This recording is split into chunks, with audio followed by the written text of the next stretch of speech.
ECSI fans, you want to revolutionize your sports investing habits? Allow me to tell you about WagerWire. WagerWire is an app that helps you become a superior bettor by allowing you to sync all your sports books and track all your bets in one place. See your current action, your betting history, and stats. You could also sign up for sports books and collect bonus offers. Follow them at WagerWire on X, as it's the best account on the platform. Head to App Store or Play Store now and search WagerWire and download the app. 2,000 years long, we will never settle. Hard days, no way, with a heavy metal. No time, no fail, won't stop here. Like a torch to a flame when it burns hot. We won't stop. Come on, baby,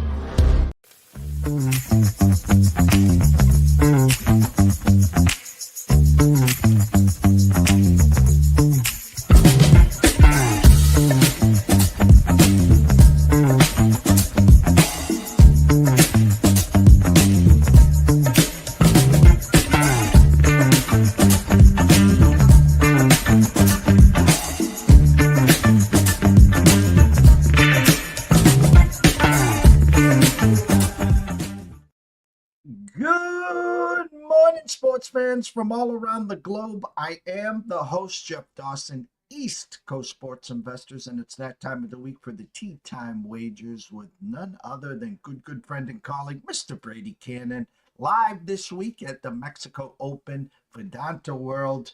Headline, is it Akshay BHATIA time? What a tournament last week. Brady Kannon with his third outright pre-flop.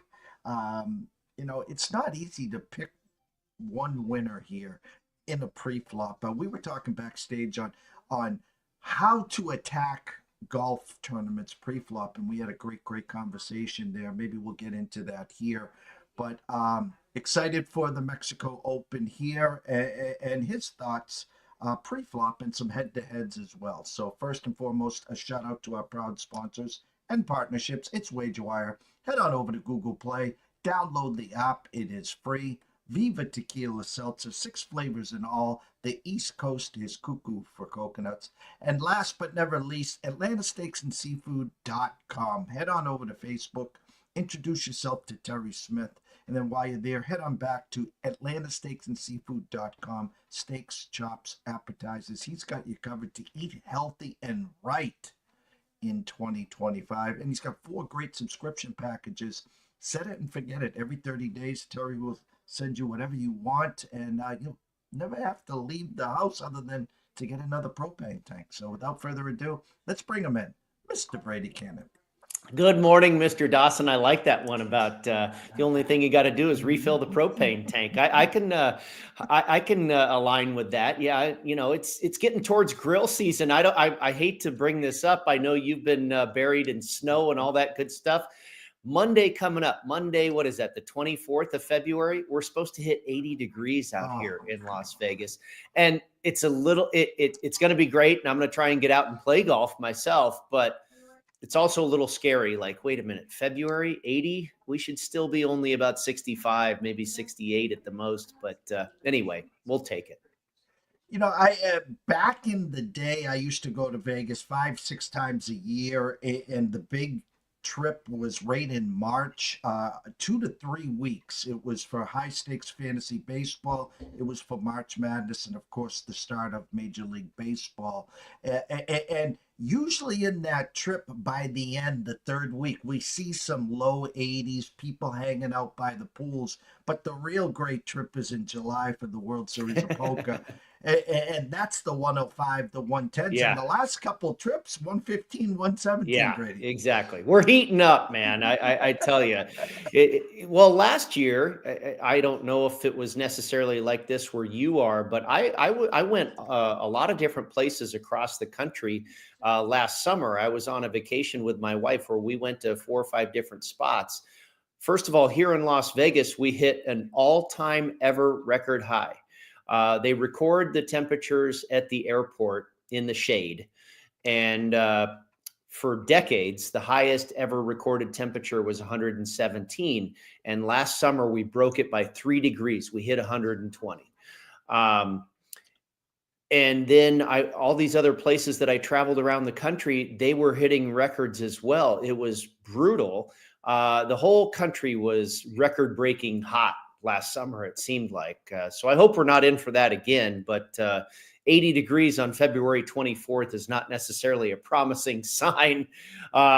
It's going to revert back. It's coming back down again, apparently, but it looks like winter's over here. I think I don't know if we're going to get below 60 degrees until, November or something of next year, or this year rather.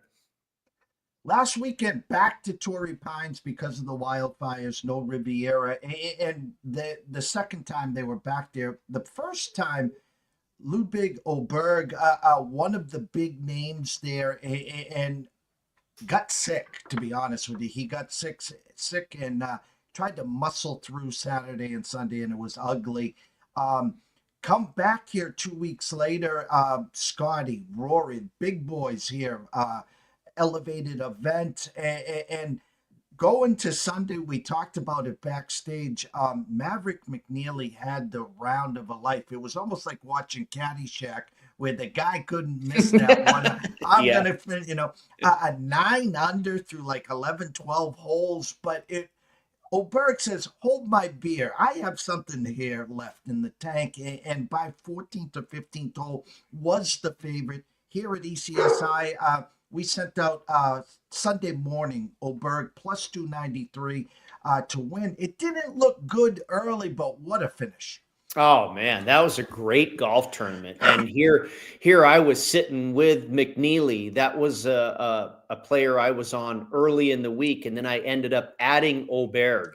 And I was really rooting for McNeely because that's who we talked about on your show. It's who I talked about, wrote about for the better part of the week. By the time I added Oberg on Wednesday afternoon, I only had a couple of appearances. It wasn't necessarily publicized. So, it wasn't as widely known that I was on Oberg. And I'll tell you how I got there. It was early in the week, and you talked about it, okay? He got out to that incredible start at the Farmers Insurance Open, and then the wind kicked in, and then he got sick, and everything went sideways. Prior to that, he had finished top 10. I believe it was in 2024. He finished top 10 at Torrey Pines as well. So a lot of people liked him going into the Farmers, and then that just went sideways. And then he ended up withdrawing from Pebble Beach. He was sick with the flu for a good 10 days, if not longer than that. And then I look at the odds come out for the Genesis, and he's anywhere from 25 to 30 to 1. And I went, wow, that's quite a number. I said, it looks like it's time to buy on the drift. But then I was like, maybe he's just not healthy. Maybe he's been sick for a minute, and it ruined him for the weekend at Torrey Pines. He never made it to Pebble. He withdrew from that tournament. I said, maybe this guy is still, reeling from the illness there. And then I talked with my guy, Keith Stewart, who does a lot of work for Sports Grid. You can follow him on Twitter. He has an account, Read the Line, or I think it's KJ Stewart. He's a PGA professional. I've had a couple beers with the guy. He's a very sharp golf handicapper. Really enjoy him. And we've had developed a nice friendship over the last couple of years. And I absolutely respect his opinion. And one thing that's very valuable about Keith is he goes to a lot of these tournaments, most of them. He actually arrives on scene. And so he got down there to Torrey Pines, and I was went to college in the area, have a bunch of friends and family in the San Diego area. So I was recommending some restaurants to him and everything. And I said, by the way, what's the story with Oberg? I said, I like this guy. The number, really caught my eye earlier this week, but is he healthy or what's going on? He goes, no, I watched him on the range today, 100%. He's healthy. He's striping it. I love the kid this week. So I said, okay, I'm on board. And that's when I texted you and a couple other buddies and said, I'm on the Swedish train here this week. And it obviously came through, but I was sitting there, it was bittersweet. I really kind of wanted Maverick to win. I mean, it's a good problem to have, right? You're sweating the two guys that are running away with the golf tournament, but hey, we made some money and that was fantastic. And another outright winner for us, knock on wood. Let's see if we can keep it going. Any concerns yet for Scotty Scheffler? No, not. I mean, he still finished third, right? You know, boy, well, the sky's falling. What's wrong with Scotty? He finished third. That's a really hard golf course that had some really thick rough. I mean, that they've held a couple of U.S. Opens there. I mean, what was it? Harris English a few weeks ago, 4 weeks ago, for the Farmers, won with a score of 8 under par. And here you have a signature event with the best players in the world, and the winning score was 12 under par. And the golf course actually played pretty easy on Sunday because of all that rain. It got so soft, and if you could find a fairway, you were looking at a birdie opportunity. Scotty just couldn't find as many fairways. The fairways are narrow there, and that's one of the skill sets that I love at Torrey Pines is total driving. Length and accuracy. And Scotty's probably number one in the world at that combination. And right there behind him in the top 5 is Ludwig ABERG. So no surprise that both of those guys were in the top 5 in the leaderboard. But yeah, Scotty's fine. He keeps finishing top 5, top 10. You know what's going to happen. He's going to win pretty soon. And I mean, what's the under over on how many wins he's going to have this year? 3.5? That was my number. No, 3.5 was my number. There you go. Yeah. So no, I'm not worried about him yet. Shout out to Marty Lowe. Roll Tide, roll Tide. I'm going to ask you one last question that just came to my head. I can't get Sunday Masters last year out of my head. I think the 11th hole, Scotty Scheffler, Morikawa, and ABERG, all right there. And then Max Homa, I think, dunked one in the water there too. Yep, Morikawa and ABERG also dunked. Shout out to Brian Gasco. Hello, boys. Stay hot. Thoughts on Michael Kim? We will get to him. I'm going to ask you a question right now. Augusta this year, Scotty Scheffler, ABERG, Morikawa, and Rory. You can have those 4 or the field. Who you take? Wow. I'd take those 4. Okay, same here. Yeah. I'm already on Morikawa, and let's go ahead and get into it. I've played some guys to win majors. I've already played Morikawa and Matsuyama to win the Masters, and I did that after they finished 1-2 at Kapalua. The plantation course at Kapalua is an incredible indicator of possible success at Augusta National, and so is St. Andrews. And you look at what those guys have done at not only Kapalua, of course, Matsuyama wins this year. That was our first outright of the year. Morikawa's been tremendous at Kapalua, hasn't quite cracked the code and won the thing just yet, but he's got a number of top 5, top 10 finishes there. So when those guys finished 1-2 this year, I immediately bet them to win the Masters. I think I did it before the final crowning of the champion because, that's when the odds are going to dip. So I got Matsuyama at 25 and Morikawa at 22. They're close to that. But I think those were the better numbers before they actually finished that tournament at 1-2. After what he did at Torrey Pines and this guy finished 3rd at the Masters last year, birdied the last hole to finish, I think, 8th at Torrey Pines last week. Guy's really playing some good golf right now. I added Tommy Fleetwood at 50-1 to win the Masters. Guy has not yet won on U.S. soil, and I thought it might come at Torrey Pines. We were on him last week. Cashed a top 20 ticket for us. Played great. Guy's got to do it at some point. And I thought 50-1 is a pretty juicy number on one of the best players in the world who just finished 3rd at Augusta last year and just had a nice finish at Torrey. So I took him at 50-1. So Morikawa, Matsuyama, and Fleetwood for me at the Masters so far.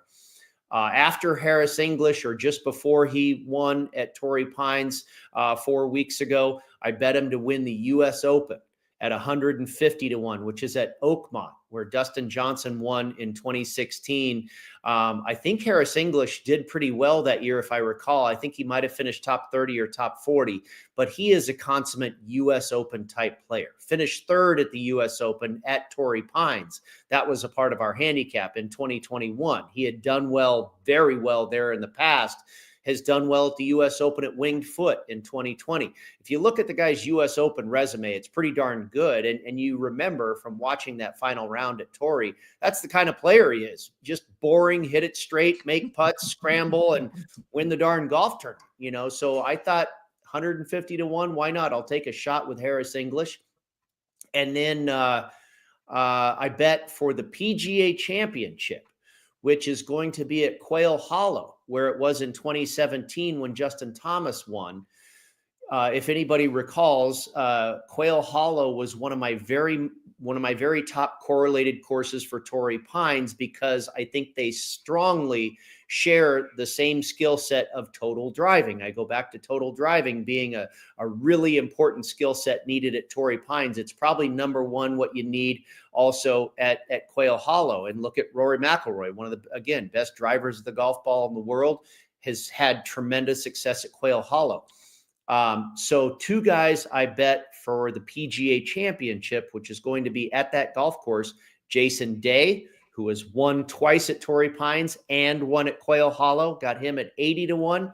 And immediately before his victory on Sunday, I bet Ludwig Åberg to win the PGA Championship at 18 to 1. So that is my entire portfolio for the majors at this point. And it's basically all connectivity with correlated courses. Oh, they won at Kapalua. I'm going to bet them for the Masters. He won a U.S. Open course. I'm going to bet him at the U.S. Open. He won at Torrey. I'm going to bet them for Quail. Well, the only fly in the ointment, and we're going to get his debut, I think, next week will be Xander Schauffele, who's been dealing with an injury. So it'll be interesting to see how many weeks it takes Xander to get off the schneid, and how that, I don't know if it's a rib cartilage or something that he's dealing with, Brady. Yeah, like a soft tissue rib injury. So some sort of strained muscle, I don't know if it's an oblique, but something in the ribs area there, which, takes longer to heal than, say, a bone bruise or something like that. So it's understandable that he's been on the shelf for a minute. But it'll be great to see him back. I guess he's been really itching to get back. Well, we can't wait, of course. Mexico Open 2025, February 20th through the 23rd.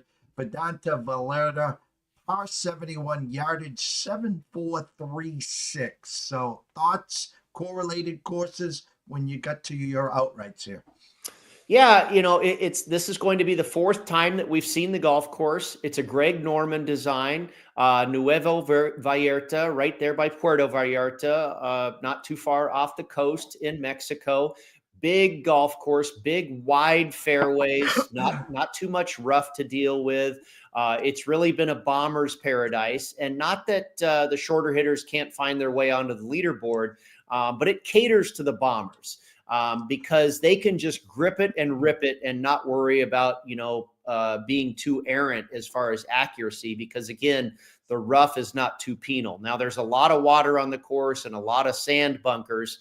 But for the most part, you can pretty much, like I say, just wail away with the driver and be okay. And that's who we've seen win this golf tournament. Big hitters, Jon Rahm, Tony Finau, and Jake Knapp. And by the way, you talk about correlated courses. Are there any two better players as far as success and history at Torrey Pines than Jon Rahm and Tony Finau? Maybe not. So there's your first clue. Torrey Pines absolutely made my list as a correlated course this week. And I didn't necessarily use all the courses. Like I didn't use Quail Hollow this week because I think that is different from what we have here. But you have wall-to-wall paspalum grass, and that's a very popular turf species that we see on coastal designs. You see it at Corrales Golf Club, where they have the Corrales Punta Cana Championship. You have it at the Grand Reserve, where they have the Puerto Rico Championship. Mayakoba, where now the Live Circuit resides, but for many, many years you had, Riviera Maya, the Worldwide Technology, which is now shifted to Tiger's Course up the road a little bit in Los Cabos, Baja California, which is also wall-to-wall paspalum. So a lot of these, Central Mexican, South America, Caribbean type golf courses along the coast, Port Royal, Bermuda, these courses have the paspalum surface. And so I looked for players that have done well on those courses. Let's see, Mayakoba, which is another Norman design, by the way. it's very different really than Vedanta Vallarta. We talked about Vallarta being such a big, wide golf course. Mayakoba is very narrow and much more accuracy based. And you see players like Russell Henley winning there. But still, coastal design, or excuse me, coastal location, Norman design, wall-to-wall Paspalum. There's enough similarity there where I said, okay, that matters enough. I'm going to go ahead and use that as far as my correlated courses. And then, like I said, home of the Puerto Rico Open, Grand Reserve, and Corrales, and then Sanderson Farms, which has shown a real strong connection to Torrey Pines. Ludwig ABERG has done well at Sanderson Farms. Luke List has won at both properties. Let's see. There was another guy, Harris English has done well at Sanderson Farms. So real big connection there with Torrey, which, by the transitive, I'm saying that connects to Vedanta Vallarta as well. So those were the correlated courses. I started with Sam Stevens. He was my shortest shot, and I got him at 26-1. Circa hung at 26 early when they first posted the number. It quickly got bet down to 22. I think he's back now to about 23. 22 or better, I'm okay with. And I was worried about this guy being really popular because he's come off of some really nice finishes at Torrey Pines, and he's kind of a hot name right now in the game. But thankfully, he hasn't been quite as popular as I thought. I mentioned the recent finishes, runner-up at Torrey Pines 4 weeks ago, and then 31st at the Genesis Invitational last week. And then 2 years ago, he was 13th at Torrey Pines. So really good on that golf course. He's got a third at Corrales and 2 top 20 finishes at Puerto Rico. And then back in November at Tiger's Place, El Cardinal at Diamante, another, again, coastal Paspalum track, he finished 6th. And then the last 24 rounds, he ranks 13th in this field for strokes gained tee to green. He's 4th in this field for strokes gained off the tee and 8th in scrambling over the last 36 rounds. So he really checks a bunch of boxes for me. I think primarily, Jeff, this is a tee to green golf course. I talked about, needing to be really good off the tee. Distance doesn't hurt. Setting yourself up off the tee, and then some long iron play. Most of the approach shots, in fact, like 65% of the approach shots here are going to be from 175 yards and longer. And then scrambling, you're going to miss some greens, so you got to get up and down. But I didn't really pay any attention to putting this week. I think it's so much about tee to green, like I say. And if you can, it is going to be a birdie fest. I looked at guys that can make a bunch of birdies. We saw Tony Finau get it all the way to 24 under par a couple years ago. The biggest defense of this golf course is the wind, and it'll often kick up in the afternoon. And I think it will inherently, no matter what. But still, I don't think it's going to be anything that's going to be crazy, because if you look at the forecast, they're calling for wind, like under 10 miles an hour. 80 degrees and very little wind. I think we're going to get some scores out there. Sam Stevens also does fit the mold of big hitter, and so does Kevin Yu, by the way, who we landed correctly on back in October for, guess where? The Sanderson Farms, a correlated course. Comes off of 2 straight top 20 finishes, the last being at Torrey Pines last week, where he also took 6th in 2024. He's got a 7th at Puerto Rico. Over the last 36 rounds, 21st in this field for strokes gained off the tee, 15th in birdies or better gained, and 38th in driving distance. So took a shot with Kevin Yu at 35-1. I've seen him down as low as 25-1 at one very sharp book. Alex Smalley. Now, this guy is a fairly popular pick this week, but I'm okay with it. I think he's a very sharp pick. Alex Smalley, I got at 42-1. I'm seeing him in the neighborhood of 35, 39. You may still be able to find something at 40 or better. He was 6th here on debut at Mexico in the very first rendition of this event. And then since then, he's missed a couple of cuts here. So maybe that's leading to a little bit of a better price on him, but he's got very solid finishes at Torrey Pines as well as Mayakoba, multiple top 10 finishes at the Sanderson Farms and Corrales. And other than the one missed cut, he actually did miss the cut at the Farmers Insurance at Torrey 4 weeks ago. But other than that, this season, he's off to a great start with finishes of 16th, 11th, and 21st. He is excellent in the stats this week. Off the tee, the long approach shots, scrambling around the greens as well. And the last 24 rounds, he is 6th in this field for strokes gained tee to green. So I think Smalley is I think he's going to show up this week. You never like to typically be on those guys that are really popular, but I don't think he's not necessarily at the top of the list of popularity. He's down a bit. So I like that not the entire world is on him, but, and I've seen some very sharp people that are on him. CT Pan, I thought this one was a little bit under the radar. 60-1. I've seen him as high as 65-1. I've seen him as low as 50-1. That's another thing, kind of a public service announcement this week, Jeff. Shop around, because there's not a lot of star power in this field. And a lot of people are taking a lot of shots with some long shots. And I've seen a lot of volatility on pricing. I mean, I'm talking CT Pan anywhere from 50 to 65. And especially when you get into some of the longer shots here. I've seen some of my guys anywhere from 100 to 165-1. So shop around, because the numbers are really kind of all over the place this week.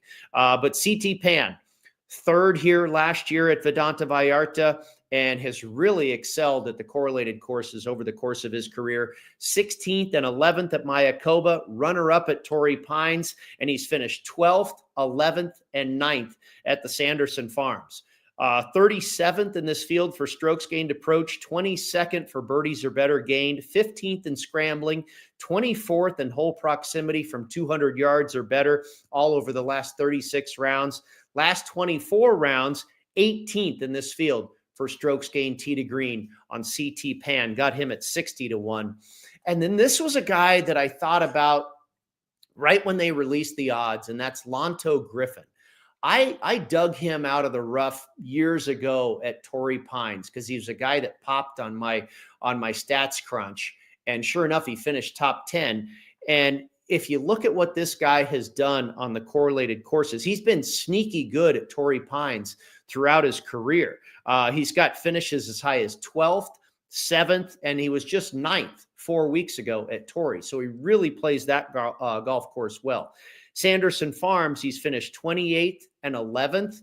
He's been there 4 times, finished 28th and 11th. The other 2 times he's missed the cut. Other than those 2 missed cuts at Sanderson Farms, he has never missed a cut, Lanto Griffin, at any of our correlated courses.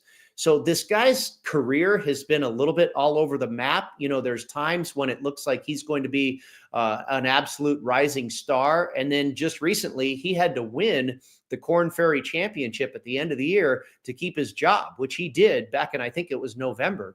Won the Korn Ferry Championship again to keep his tour card. So he's been a little bit all over the map. But what he does on the correlated courses to Vedanta, that seems to be his wheelhouse.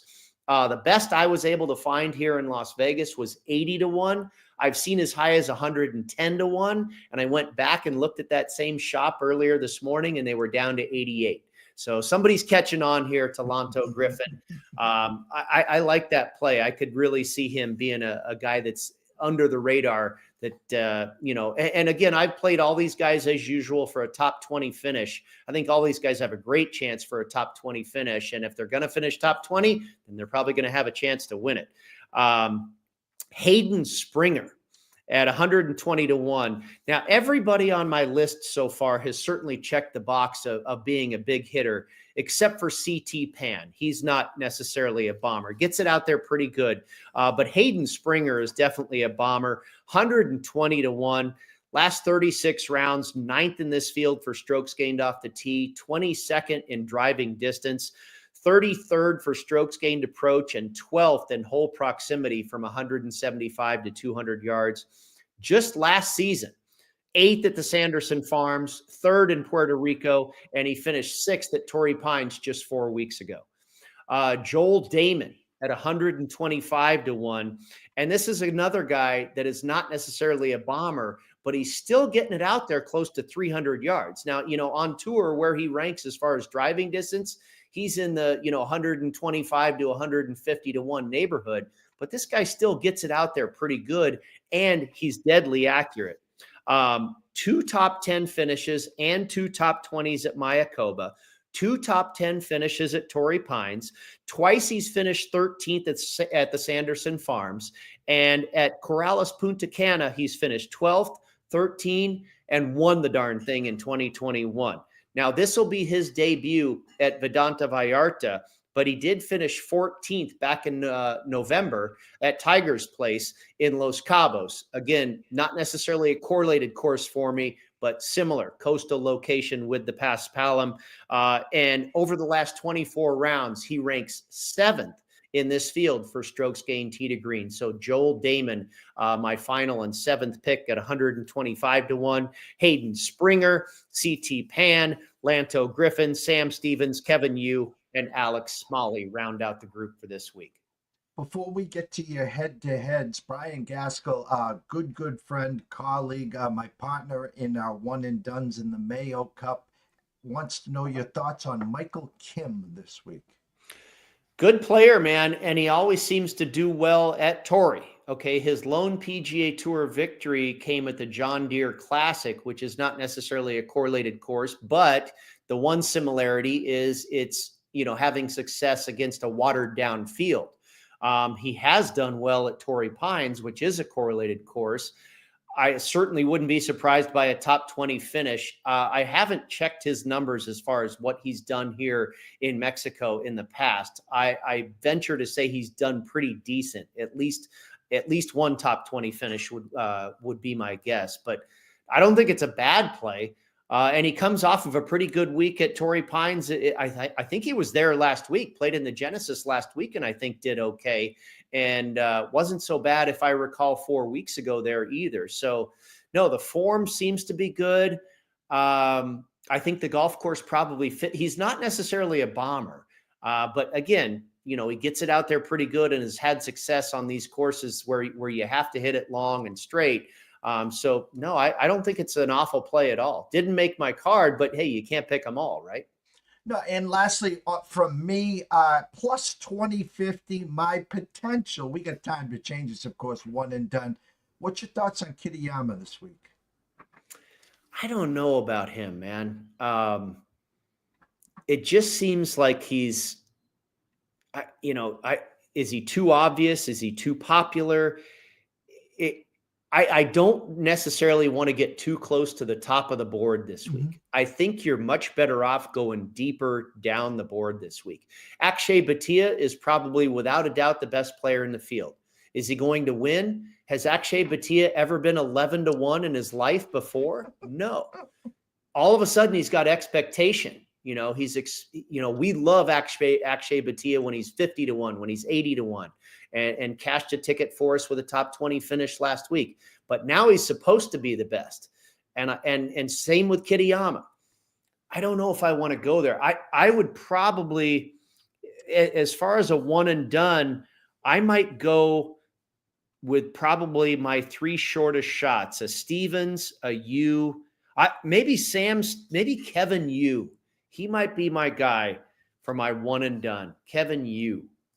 Stevens and Smalley, I don't mind at all, but they're a little bit on the popular side, possibly. From that angle, as far as strategy of taking someone that's a little bit less popular, I know that that applies in one and done contests as well. Kevin Yu might be my guy to kind of be a shorter shot that you expect to do pretty well, but not necessarily at the top of the board either. And you talked about Bhatia, now the favorite here, and before the withdrawal, Maverick McNeely was going to be the favorite, right? And so he had a great weekend and enjoying the little vacation, I'd say, well earned and deserved there. So hats off to Maverick McNeely. A couple head-to-head matchups. Yeah, Antoine Rosner. This is the French versus the French. Antoine Rosner over Victor Perez. And I saw Rosner when I looked at this matchup at minus 115. I'm actually going to be going to bet it later today. And I saw he's come down to minus 105. So some money coming in on Victor Perez, but I believe the initial move was on Rosner. I think this match started out with Perez as a slight favorite, and then the first bet was on Rosner, and then some money coming back the other way. So it looks like there's possible sharp money going both ways here. But Rosner, a good friend of mine, Dave Tyndall in the UK, who follows the DP World Tour a lot more than I do. I'm more familiar with Victor Perez because he plays more on the PGA Tour than does Antoine Rosner. But Rosner has 2 wins in his career on paspalum grass. And I was like, okay, I like that. And Perez has not been real good as of late. He hasn't been in great form. So, it basically a pick-em matchup, and now possibly as a slight underdog. I'm going to go with Rosner over Perez here. I think he'll be familiar with this surface and, where he's had great success in the past.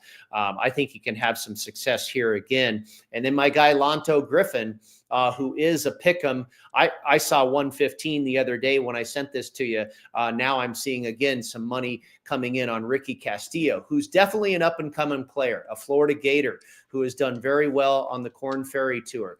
You and I were talking about this backstage before the show. Here's one of these guys, Pot Geiger, who's the leading driver in distance on the PGA Tour. This is a great tournament where you've got a lot of tour journeymen.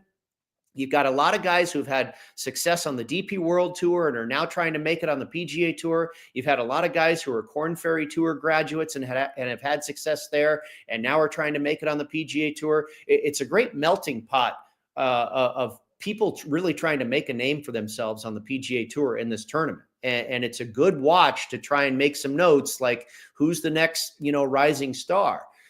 But I think a lot of people are too quick to throw their money at some of these guys that have really not proven anything yet on the PGA Tour, like Ricky Castillo, great player, but is he ready to win a PGA Tour event? I don't care if it's the Mexico Open or if it's the Masters. I don't think he's ready just yet. He's a good player, and he might have a win to his credit in as short as 6 months from now, but not yet in my book. It's like, the quarterback that is facing a pass rush from Montana State, is he all of a sudden going to be great in the NFL? Hey, wait, not yet. He needs a few laps. So, I've seen a lot of love for these new guys that are all of a sudden the next greatest thing, since sliced bread. And slow down. So I'm going to take Lanto Griffin, a guy who has been established for 5, 6, 7 years on the PGA Tour, has the game to play this course, against a new guy who absolutely could do really well this week. No doubt about it. Just finished 21st at Torrey Pines 4 weeks ago, did Ricky Castillo. But I'm just not ready to crown him to be a star just yet. And I think he's going to have to build up a little bit of scar tissue on the big boy tour before I'm ready to say he's going to be a champion. Scroll has been going the whole time. Everyone knows on Twitter to follow you at Las Vegas Golfer, at GolfBet, PGA Tour, Sports Grid. As we always wrap up this show, tell them where they can find your written work and, of course, your schedule on the Sports Grid. Yeah, go to golf.com. The written article is up there now if you want, further detail on what we've been discussing here as far as the outright winners. We'll be on the Sports Grid Network a little bit later today, Sirius XM channel 159. I will be on there at 7:30 p.m. Eastern time with Joe Ranieri, and then at about 10:15 this evening Eastern time with Cam Stewart and Gabe Morency. So, yeah, all over the grid talking golf and probably a few other things as well. Well, Brady, have a great day. Enjoy yourself. Enjoy the tournament, and we'll catch up soon. Let's get another one, my friend. Absolutely. Let's get greedy. Why not, right? Greed is good. Isn't that what Gordon Gekko said? 1,000%, sir. Go follow Brady at Las Vegas Golfer. Make sure you check him out on the Sports Grid tonight at 7:30 and at 10:15 Eastern. A quick commercial break, and we'll wrap it up. Stay tuned. Jared, hey, we're gonna need you to tone it down with the Summer Friday thing, okay? What are you talking about? Well, for one, it's not summer anymore. Oh, really? Coconut. Also, who is this? I'm the caddy. Oh, he's my intern. Sorry, intern. I'm his intern. Yeah, he's doing a great job. No golfing in the office, okay? Summer Fridays are over. You can keep the Hawaiian shirt, but the rest of this stuff, all right? Are you grilling? Oh, yeah. Did you want a burger or a hot dog? No, grilling in the office. It's a good point.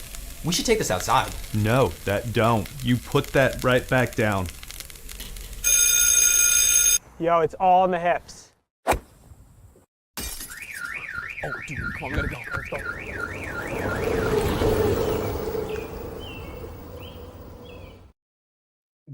Great way to start the Wednesday morning. Brady Kannon at Las Vegas Golfer.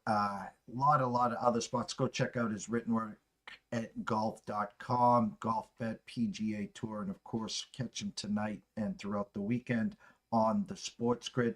Our second guest, Mr. Tyler Wyatt, currently in a poker tournament in Cherokee, has a little window of break for 15 minutes. I want you to concentrate on cracking aces, please.